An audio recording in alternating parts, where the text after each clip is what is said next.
નમસ્કાર. આજે આપણે સોમનાથ મંદિર પરિસરમાં જે નવો કોરિડોર પ્રોજેક્ટ સૂચવાયો છે એના પર થોડી ઊંડી વાત કરવાના છીએ. હા, આ યોજના આમ તો ઉજ્જૈનના મહાકાલ કોરિડોર અને વારાણસીના કાશી વિશ્વનાથ કોરિડોર જેવી જગ્યાઓથી પ્રેરિત લાગે છે. બરાબર. પણ એના લીધે ત્યાં મતલબ પ્રભાસ પાટણમાં સ્થાનિક લોકો અને વહીવટીતંત્ર વચ્ચે થોડો તણાવ ઊભો થયો છે. અને આપણી પાસે જે માહિતી છે એ સ્થાનિકો, વેપારીઓ અને કેટલાક અધિકારીઓ સાથેની વાતચીત પર આધારિત છે. એટલે આપણે બંને પક્ષને સમજવાનો પ્રયત્ન કરીશું કે આખરે મામલો છે શું. ચોક્કસ. અને આ કોઈ નાનો સૂનો પ્રોજેક્ટ નથી. વાત છે લગભગ 25,000 ચોરસ મીટર વિસ્તારની. 25,000? ઘણો મોટો વિસ્તાર કહેવાય. હા, અને એમાં લગભગ 384 જેટલી મિલકતો આવે છે, જેમાં લોકોના ઘર છે, દુકાનો, હોટેલો, ગેસ્ટ હાઉસ અને અલગ-અલગ સમાજની વાડીઓ પણ છે. ઓ બાપરે! એટલે આશરે કેટલા લોકો પ્રભાવિત થતા હશે આનાથી? અંદાજ છે કે લગભગ 2,000 થી 2,500 લોકોના જીવન પર આની સીધી અસર પડશે. એટલે આ આંકડાની પાછળ તો ઘણી બધી ચિંતાઓ હશે લોકોની. બિલકુલ. મુખ્ય ડર તો એ જ છે કે પેઢીઓથી જે ધંધો ચાલતો હોય, પૂર્વજોના બાંધેલા મકાનો હોય, એ બધું જતું રહેશે તો? હા, જેમ કે આપણે સાંભળ્યું અનિલભાઈ ટાંક કે કેતનભાઈ દેવાણી વિશે, જેમની પેઢીઓથી ત્યાં દુકાનો છે. અને પેલા ઉલ્લાસ પાઠક હોટેલ ચલાવે છે, એમના પર તો 13-14 લોકોના આખા પરિવારનું ગુજરાન ચાલે છે. એમની ચિંતા તો સ્વાભાવિક છે. આ તો થઈ આર્થિક વાત, પણ પેલી ભાવનાત્મક કડી પણ હોય ને, પોતાના ઘર સાથે.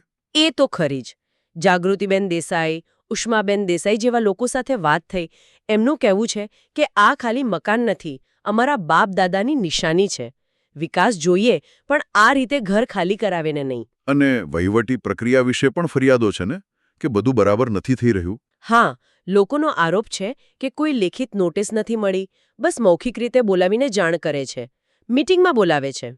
અચ્છા. અને પછી આધાર કાર્ડ, પાન કાર્ડ જેવી વિગતો માંગે છે. એટલે લોકોમાં થોડો ડર અને અવિશ્વાસ જેવો માહોલ છે. એટલે પારદર્શિતાનો અભાવ લાગે છે લોકોને. ચોક્કસ. અને એમની માંગ પણ એ જ છે કે ભાઈ યોગ્ય વળતર આપો, એટલું આપો કે અમે બીજે ક્યાંક શાંતિથી વસી શકીએ. કેટલાક લોકો તો પૈસાને બદલે જમીન સામે જમીન માંગી રહ્યા છે એવું પણ સાંભળ્યું છે. હા, એવા પણ છે.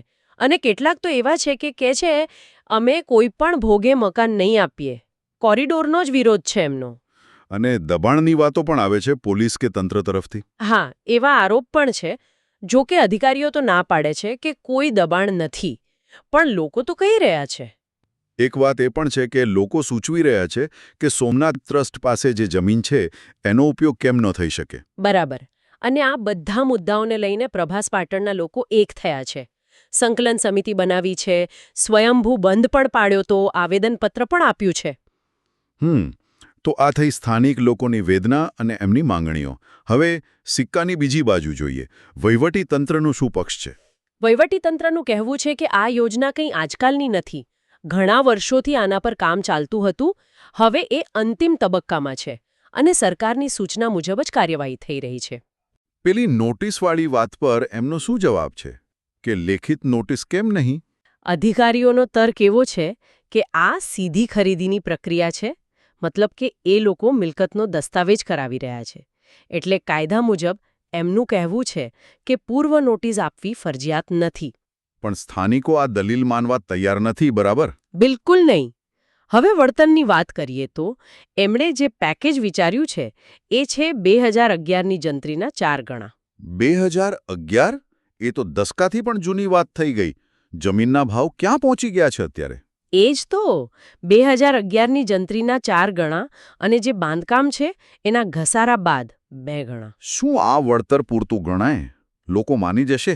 એ જ મોટો સવાલ છે.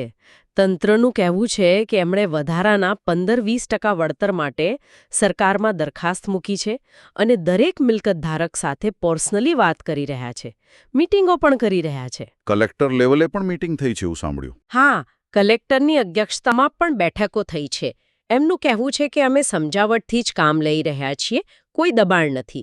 અને એમને આશા છે કે વળતરની ફાઇનલ રકમ જાહેર થશે એટલે લોકો સહકાર આપશે. અને આ કામ કઈ રીતે આગળ વધશે? કોઈ તબક્કાવાર યોજના છે? હા, એમણે 7 તબક્કામાં કામ કરવાનું નક્કી કર્યું છે. પહેલા તબક્કામાં મંદિરની નજીકની લગભગ 60 મિલકતો લેવામાં આવશે. આ બધામાં રાજકારણ પણ થોડું ભળ્યું છે ને?